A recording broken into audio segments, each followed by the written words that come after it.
এটা হলো একটা ইউনিভার্সাল কার হেডস আপ ডিসপ্লে। তো অনেকে নেওয়ার পর আপনার প্রশ্ন করেন যে কিভাবে এটা ব্যবহার করবে। এটা ব্যবহার করা কিন্তু খুবই সহজ। এরকম একটা কার চার্জার আপনার থাকতে হবে। যদি আপনার এক্সিস্টিং কার চার্জার থাকে তাহলে তো ভালো, আর যদি না থাকে আপনি আমাদের কাছ থেকেও এই ধরনের কোয়ালিটিফুল ফাস্ট চার্জারগুলো নিতে পারবেন। তো আমরা প্রথমে চার্জারটা ইন করে দিচ্ছি গাড়িতে।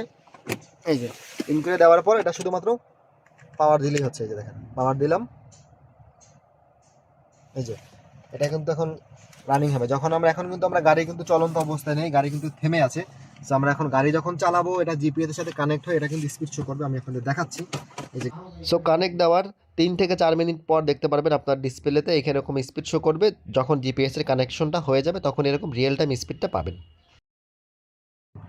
সো এই যে আপনারা দেখতে পাচ্ছেন, দেখেন আমাদের গাড়ির মিটারে কিন্তু হচ্ছে 36, এখানেও কিন্তু এরকম আছে 36, কিন্তু এখানে যেহেতু রিফ্লেক্টর হবে সো এখানে আসলে বোঝা যাচ্ছে না।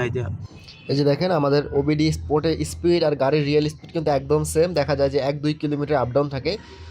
খুবই একদম রিয়েল টাইম ডাটা শো করে, জিপিএস এর মাধ্যমে এটা কাজ করে থাকে।